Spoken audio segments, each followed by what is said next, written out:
Football feels like it's going global. You are travelling around the world. It feels like increasingly a global sport. What is the Arsene Wenger view of how does football go global but keep connection with the fans and the important people? How does that happen? Well, by getting the fans to the stadiums, by getting the fans to watch the games, and maybe by as well promoting the values that are important to the fans.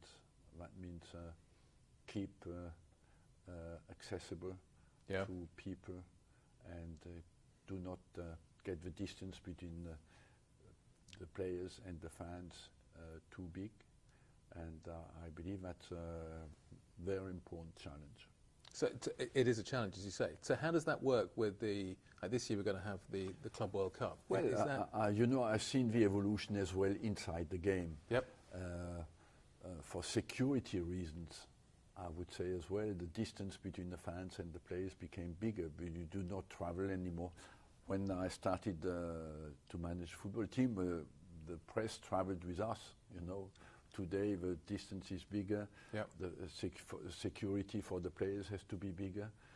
There's more insecurity in our society, and that improved a little bit the distance between fans and players. Do you think players are doing too much now? Like you were brought into FIFA. No, they're not doing too much. They are just players are part of the evolution of a society, and the security has become a bigger worry in a society than ever before, and that's why the players have to be protected. People want, of course, care about the welfare of the players and price to pay. You know, when I arrived at Arsenal, you went out of, when the coach arrived to the stadium, you moved out of a coach in the middle of people. Today, the same coach goes inside the stadium, and so these little things increase a little bit the distance. And that's a good thing or a bad thing? Well, physically, it's a bad thing. But I would say maybe the fans know more about the players as well through social networks and have different connection. What is more, they're getting closer than ever to the players on that front, and physically maybe less than before. The Club World Cup is going to be taking place. What do you think needs, what would be success for you to make that? What would success look like? Well, for me, what is important is that football is played all over the world, and that you have strong clubs all over the world, and that you have a Club World Cup, for me, is a good idea. After, you have to separate the questions. You will not find players who will tell you he doesn't want to play in a Club World Cup. And I would say as well, it is somewhere a good target for a player, or a new target for a player, to be world champion with his country and world champion with a club. That's maybe the ultimate thing you can reach. Can you think of any players that might achieve that? Yeah, why not? You know, any names? You would say all the players who were born in Spain, France, Germany, Brazil can have that target. But as well, it can restore some injustice. But if you're born in a very small country, you have little chances to win the World Cup with your country. But you can win it if you're a great player with a club. Do you think one will become? Do you think club will become more important than country, though? No. No? No, I don't believe so, because the ultimate thing, the Nations World Cup, is what everybody dreams to win, and is the mega achievement for a football player. But it can, I'm convinced it be a huge success. And let's not forget that every good player in the world today who is a promising player dreams to come to Europe. We in Europe think that is normal and natural, but he should have a chance in his own country as well. That's why you want to develop big clubs.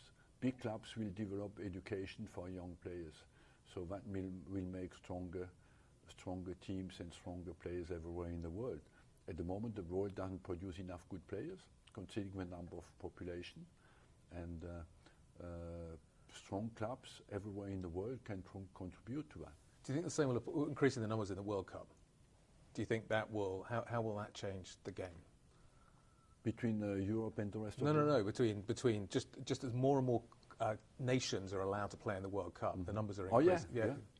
How does that change? Look, we made a study to show that the biggest countries in the world who have the best results are the countries who have the best level of education of their youth.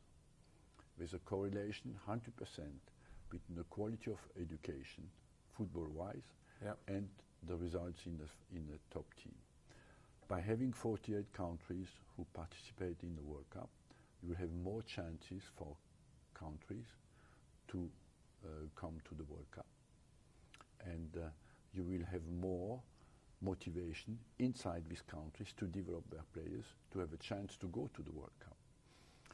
Until now, the World Cup has been Europe against South America. Yep.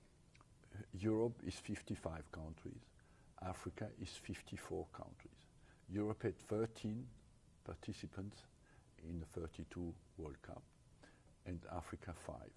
So, you know, to have now 9.5, maybe 10 countries in Africa or more in Asia as well, you will have more motivation to develop football in their own country and to make football global. Do you think any teams that you think have real potential that we should keep an eye on? Well, you have teams in Africa who have huge potential. You have seen Morocco, you have Nigeria, you have Senegal, you have Ivory Coast. You have so many countries in Africa. Can we see one of those winning the World Cup? You have Japan. You have. Of course, I see any of these teams winning the World Cup. Not maybe in the next one, but if they work well, you know, it's not because you were born in Europe we're entitled to. That's not the main reason. The main reason why Europe wins the World Cup is because the level of education is better than anywhere else. But we are not more talented in Europe than the rest of the world. Talking of talent, does Arsenal need to buy some? Well, particularly up front. You know, I believe that Arsenal has plenty of talent, has worked very well, and has the potential to win the Premier League. What is the ultimate target? This year? This year, there's still a small chance, but not a big one now, because less than 20%. The last weekend was detrimental to these chances. Yes. But you never know. You never know. When you're in this situation, I said over the weekend 20% chance is still to win the title. But when you're in this situation, you don't count. You go for it, and you now. The only thing you can say, it doesn't depend only on us. It depends as well on us performing at the top level, and on Liverpool having a blip of 2 or 3 games. Do you think there's any names they should be looking at in terms of players they should put in up front? No, I don't want to interfere with.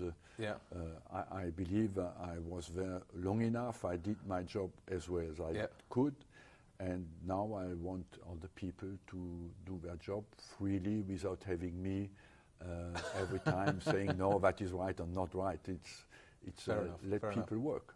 Do you think you'd have won? Do you think Arsenal would have won more if you hadn't moved up the Holloway Road? If you'd stayed with a smaller, like the stadium took a lot of money. Of course, we had. People speak about what we won, but I feel the period where we had to pay the stadium back, we were limited to 50% wages of the turnover. Of course, we knew we had to. Before we sold the players at 31, 32. After we sold them at 23, 24 to richer people, but. That's part of a challenge that I accepted, and I'm very proud of her.